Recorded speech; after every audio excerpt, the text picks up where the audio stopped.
तो दोस्तों स्वागत है आप सभी का एक बार फिर से नई वीडियो में। और इस वीडियो में हम लोग बात करेंगे बांग्लादेश वर्सेस अफगानिस्तान के बीच दोस्तों जो टी20 सीरीज चल रहा है इसके दूसरे टी20 मुकाबले के बारे में।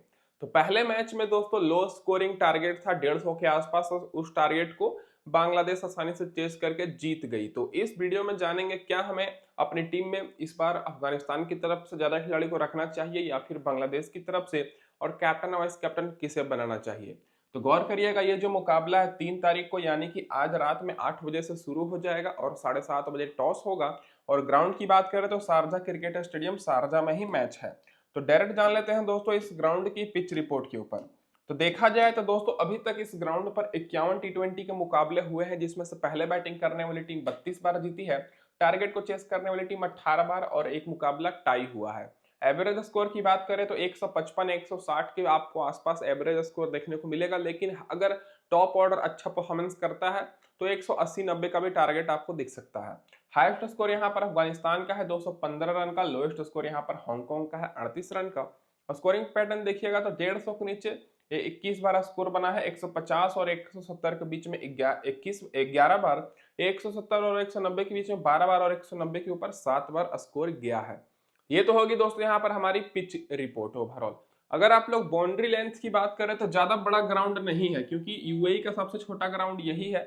और अगर आप लोग पिच देखिएगा तो ओवरऑल बैट्समैन को सपोर्ट करता है, लेकिन पिछले मैच में बॉलर्स यहाँ पर हावी हो गए थे, खास करके स्पिन बॉलर।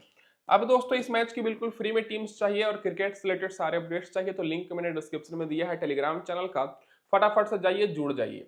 अब डायरेक्ट जान लेते हैं दोस्तों यहाँ पर जो रिसेंट के मुकाबले इस ग्राउंड पर खेले गए हैं इसके स्टैट्स के ऊपर। तो पिछला मुकाबला जो खेला गया वो अफगानिस्तान और बांग्लादेश की बीच था। इसी सीरीज का पहला मैच था जो कि बांग्लादेश से 4 विकेट से आसानी से 151 रन का टारगेट चेस कर लिया और फास्ट बॉलर को मिली इस मुकाबले में 5 विकेट और स्पिनर्स को 8 विकेट।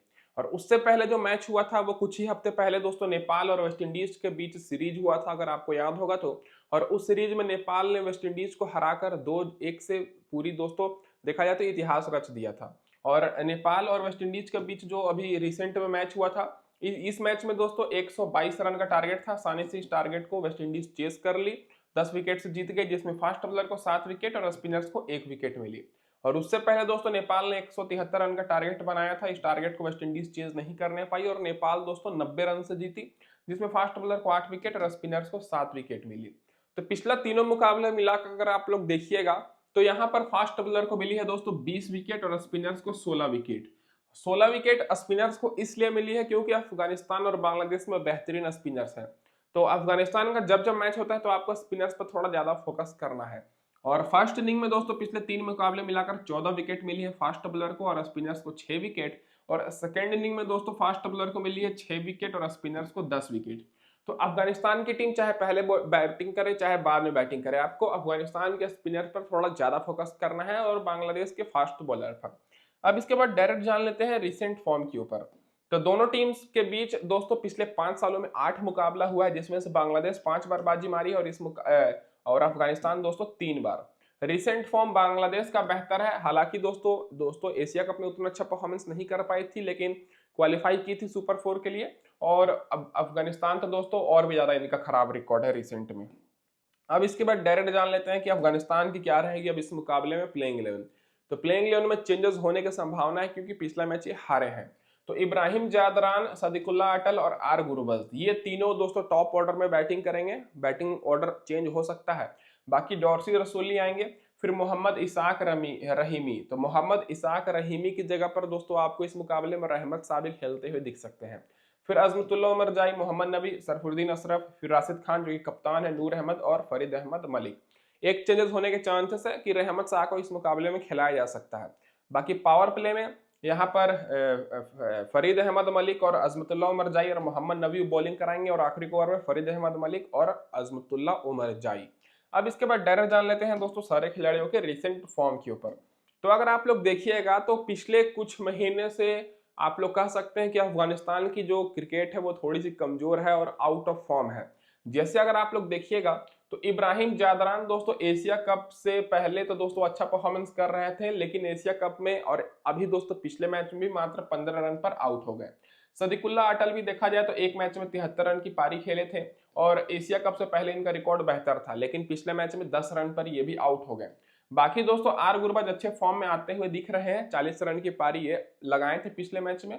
रिसेंट में देखा जाए तो अच्छा खासा कोई कोई मैच में इन्होंने परफॉर्मेंस किया है। तो ऐसा नहीं है कि ये खराब खिलाड़ी है, बहुत ही बेहतर खिलाड़ी है, 60 70 100 रन भी बना सकते हैं। लेकिन अभी ये आउट ऑफ फॉर्म चल रहे हैं, तो आपको क्या करना है कि इन तीनों पर भरोसा करना है, इब्राहिम जादना, सदीकुल्ला अटल और आर गुरबज, क्योंकि अगर ये तीनों चलेंगे तो 200 के ऊपर भी दोस्तों रन बना सकती है अफगानिस्तान की टीम, और यही इनके बैटिंग के बैकबोन है। बाकी दोस्तों डी रसूली की बात करें तो रिस्की रहेंगे, मोहम्मद इसाक रहीमी की बात करें रिस्की रहेंगे, क्योंकि इनके पास उतना एक्सपीरियंस नहीं है। और रिसेंट फॉर्म भी देखिएगा तो लगातार ये पिछले 2-3 मैचेस से फ्लॉप हो रहे हैं। बहुत पहले इनका रिकॉर्ड बेहतर था, तो बहुत पहले का नहीं देखना है, पिछले कुछ मैचेस का अगर आप लोग देखिएगा तो खराब चल रहा है, तो ये दोस्तों रिस्की ऑप्शन रहेंगे। तो आपको टॉप के 3 बल्लेबाज पर ज्यादा फोकस करना है, बाकी आपको डायरेक्ट ऑलराउंडर्स पर फोकस करना है। जैसे अजमतुल्ला उमर जाई 18 रन की पारी पिछले मैच में खेले, भले ही विकेट ना मिली हो, लेकिन एशिया कप में अच्छा परफॉर्मेंस किए थे, 53 run 1 wicket, 30 run 1 wicket, 6 run 1 wicket. Mohammad Nabi की बात करें तो पिछले मैच में 38 रन की पारी खेले, भले ही विकेट ना मिली हो, लेकिन एशिया कप में परफॉर्मेंस बेहतर था, 6 रन 2 विकेट, फिर 33 रन, 15 रन, 60 रन 1 विकेट। तो यहाँ पर अजमतुल्ला उमर जाई और मोहम्मद नबी, ये दोनों खिलाड़ी इंपॉर्टेंट रहेंगे। बाकी दोस्तों जो हमारे यहाँ पर ट्रम्प ऑप्शन रहेंगे वो सरफुद्दीन अशरफ रहेंगे। क्यों? क्योंकि दोस्तों इनके पास क्षमता बहुत है। पिछले मैच में 17 रन की पारी इन्होंने खेला था, भले ही विकेट ना मिली हो, लेकिन रिसेंट फॉर्म इनका बेहतर है, 2 विकेट 2 विकेट 3 विकेट। इसलिए दोस्तों मैंने इनको ट्रम्प ऑप्शन बनाया है और इस मुकाबले में ट्रम्प ऑप्शन रहेंगे। बाकी राशिद खान, नूर अहमद, ये दोनों सेफ ऑप्शन रहने वाले हैं। 4 विकेट पिछले मैच में राशिद खान को मिली, रिसेंट में एशिया कप में भी अच्छा परफॉर्मेंस करके आ रहे हैं। नूर अहमद को 1 विकेट मिली, तो नूर अहमद को आप लोग ड्रॉप भी कर सकते हैं, इनकी जगह पर आप लोग फरीद अहमद मलिक को भी रख सकते हैं, या फिर कोई और खिलाड़ी को रख सकते हैं बांग्लादेश की तरफ से, लेकिन राशिद खान को बिल्कुल ड्रॉप नहीं करना है। हालांकि नूर अहमद का भी रिकॉर्ड बेहतर है। तो यहाँ पर मैं आपको एक चीज बता दूं कि अगर अफगानिस्तान की टीम मान के चलिए कि बाद में बॉलिंग कराती है सेकेंड इनिंग में, तो दोस्तों आप लोग थोड़ा सा स्पिनर पर ज्यादा फोकस करिएगा। अब इसके बाद डायरेक्ट जान लेते हैं जो खिलाड़ी बेंच पर बैठे हैं। तो इनमें से चांसेस दोस्तों यहाँ पर है रहमत शाह का खेलने का, तो इनका रिकॉर्ड बेहतर है और ये पुराने एक्सपीरियंस वाले खिलाड़ी हैं, तो खेलते हैं तो आपको इनको अपनी टीम में जरूर रखना है। अब इसके बाद डायरेक्ट जान लेते हैं कि क्या रहेगी अब बांग्लादेश की प्लेइंग 11। तो बांग्लादेश की तरफ से पिछले मैच में काफी सारे बदलाव, मतलब एशिया कप वाला स्क्वाड ही था लगभग, लेकिन चेंजेस हुए हैं। जैसे तंजीद हसन, परवेज, पी हुसैन इमोन ओपनिंग करेंगे, उसके बाद सैफ हसन आएंगे, फिर जाकिर अली, फिर समीम हुसैन, फिर नरूल हसन को मौका दिया गया था पिछले मैच में, फिर यहाँ पर रिसाद हुसैन, फिर यहाँ पर तंजीद हसन साकिब, तस्किन अहमद, नसूम अहमद और मुस्तफिजुर रहमान। तो अगर आपको मैं बताऊं कि तो दोस्तों अफगानिस्तान के जैसा ही दोस्तों इनका टॉप ऑर्डर इंपॉर्टेंट है। अगर टॉप ऑर्डर इनका फ्लॉप होगा तो इनका पूरा मिडिल ऑर्डर और लो ऑर्डर फ्लॉप हो जाएगा। अफगानिस्तान के मिडिल ऑर्डर में आपको 2 खिलाड़ी दिख जाएंगे, लेकिन इधर दोस्तों मिडिल ऑर्डर बहुत ही ज्यादा कमजोर है। पावर प्ले में तस्किन अहमद, नसूम अहमद बॉलिंग कराएंगे और आखिरी ओवर में तंजीद हसन साकिब और मुस्तफिजुर रहमान। अब इसके बाद डायरेक्ट जान लेते हैं सारे खिलाड़ियों के रिसेंट फॉर्म के ऊपर।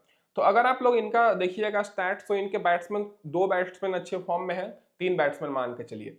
जैसे तंजीद हसन और परवेज हुसैन इमोन, पिछले मैच में दोनों ने अर्धशतकीय पारी खेला है, 51 रन और 54 रन का। रिसेंट फॉर्म देखिएगा तो तंजीद हसन ने एशिया कप में भी 52 रन की पारी खेली है और 54 रन की पारी खेली है, एशिया कप से पहले 73 रन। तो ये ऐसे खिलाड़ी हैं, अगर चलेंगे तो अर्ध तक ये पारी जरूर खेलेंगे, नहीं तो फ्लॉप हो जाएंगे। क्योंकि अगर आप लोग देखिएगा तो बीच बीच में इनका फ्लॉप का भी परफॉर्मेंस है, तो पिछले मैच में परफॉर्मेंस की है, तो हो सके इस मैच में फ्लॉप भी हो जाए।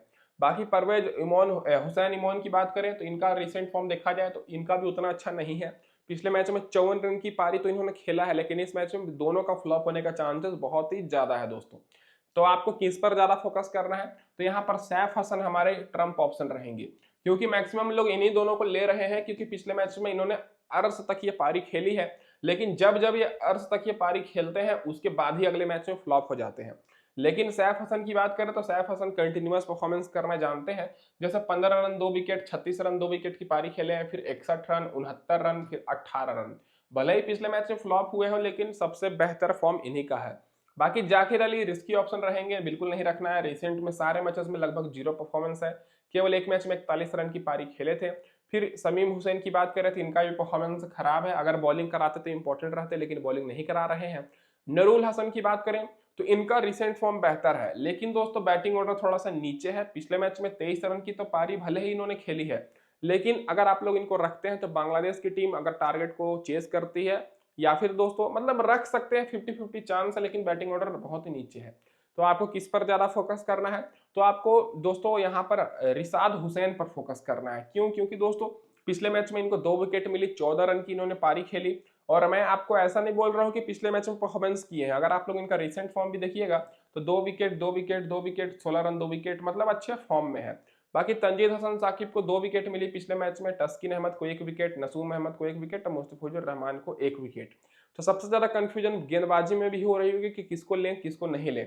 तो यहाँ पर मैं आपको एक चीज बता दूं कि आपको तस्किन अहमद पर ज्यादा फोकस करना है, क्योंकि ये तेज गेंदबाज है, बहुत ही तेज गेंदबाजी करते हैं, 100-150 के आसपास। बाकी इनका रिसेंट फॉर्म सबसे बेहतर है, 3 विकेट 4 विकेट 2 विकेट, और एशिया कप में भी परफॉर्मेंस इनका बेहतर था। और इसके साथ दोस्तों आप लोग यहाँ पर मुस्तफिजुर रहमान को रख सकते हैं, क्योंकि इनका भी परफॉर्मेंस एशिया कप में बेहतर था। 3 विकेट इनको मिली है। बाकी अगर आप लोग कुछ हट कर करना चाहते हैं तो यहाँ पर तस्किन अहमद, तंजीद हसन साकिब और नसूम अहमद को रख सकते हैं, जो कि दोस्तों ये भी अच्छा परफॉर्मेंस कर रहे हैं और पिछले मैच में इनको विकेट जरूर मिली है। अब इसके बाद जो बात कर लेते हैं जो खिलाड़ी बेंच पर बैठे हैं, तो इनमें से चांसेस किसी का लग नहीं रहा मुझे खेलने का। सेम प्लेइंग 11 रहेगी बांग्लादेश की। तो डायरेक्ट जान लेते हैं दोस्तों कि हमारी टीम कॉम्बिनेशन क्या रहेगी अब इस मुकाबले में। तो उससे पहले मैं अपने भाइयों को बोल दूं कि चैनल पर पहली बार आए सब्सक्राइब जरूर कर लीजिएगा। और कप्तान की बात करें तो राशिद खान को मैंने यहाँ पर कप्तान बनाया, वाइस कप्तान इब्राहिम जादरान को, क्योंकि राशिद खान पिछले मैच में 4 विकेट लिए थे, तो इस मैच में भी बहुत ही इंपॉर्टेंट रहेंगे। उसके बाद मैंने तस्किन अहमद को रखा है, तंजीद हसन साकिब को रखा है, तस्किन अहमद तंजीद हसन साकिब, और यहाँ पर आप लोग मुस्तफिजुर रहमान को भी रख सकते हैं। रिशाद हुसैन, फिर नबी, उसके बाद दोस्तों अजमतुल्लाह उमरजाई, फिर यहाँ पर तंजीद हसन, फिर दोस्तों यहाँ पर अटल, उसके बाद यहाँ पर सैफ हसन, फिर इधर से आर गुरबज। तो ये रहेगी दोस्तों हमारी बैलेंस टीम, क्योंकि दोनों टीम लगभग एक जैसा परफॉर्मेंस ही की है। अफगानिस्तान के पास भी क्षमता है कमबैक करने का। बाकी दूसरी टीम की बात करें तो यहाँ पर मैंने क्या किया है कि तीनों मैंने टॉप ऑर्डर के बैट्समैन को रखा है बांग्लादेश की तरफ से, सैफ हसन, तंजीद हसन और परवेज हुसैन को। बाकी मैंने कप्तान आर गुरबज को बनाया है और यहाँ पर तंजीद हसन को वाइस कैप्टन। तंजीद हसन के आप लोग इनको भी वाइस कैप्टन कर सकते हैं, सैफ हसन को। फिर मैंने इब्राहिम जादरान, अजमतुल्लाह उमरजाई, राशिद हुसैन, फिर दोस्तों राशिद खान, फिर यहाँ पर एम रहमान, तस्किन अहमद और नूर अहमद। तो ये होगी हमारी यहाँ पर पहली टीम, ये होगी हमारी दूसरी टीम। और आपको सारे अपडेट्स टेलीग्राम पर दिए जाएंगे, तो लिंक मैंने डिस्क्रिप्शन में दिया, फटाफट से जुड़ जाइए। इस वीडियो में दोस्तों बस इतना ही। वीडियो देखने के लिए आप सभी का बहुत बहुत धन्यवाद दोस्तों।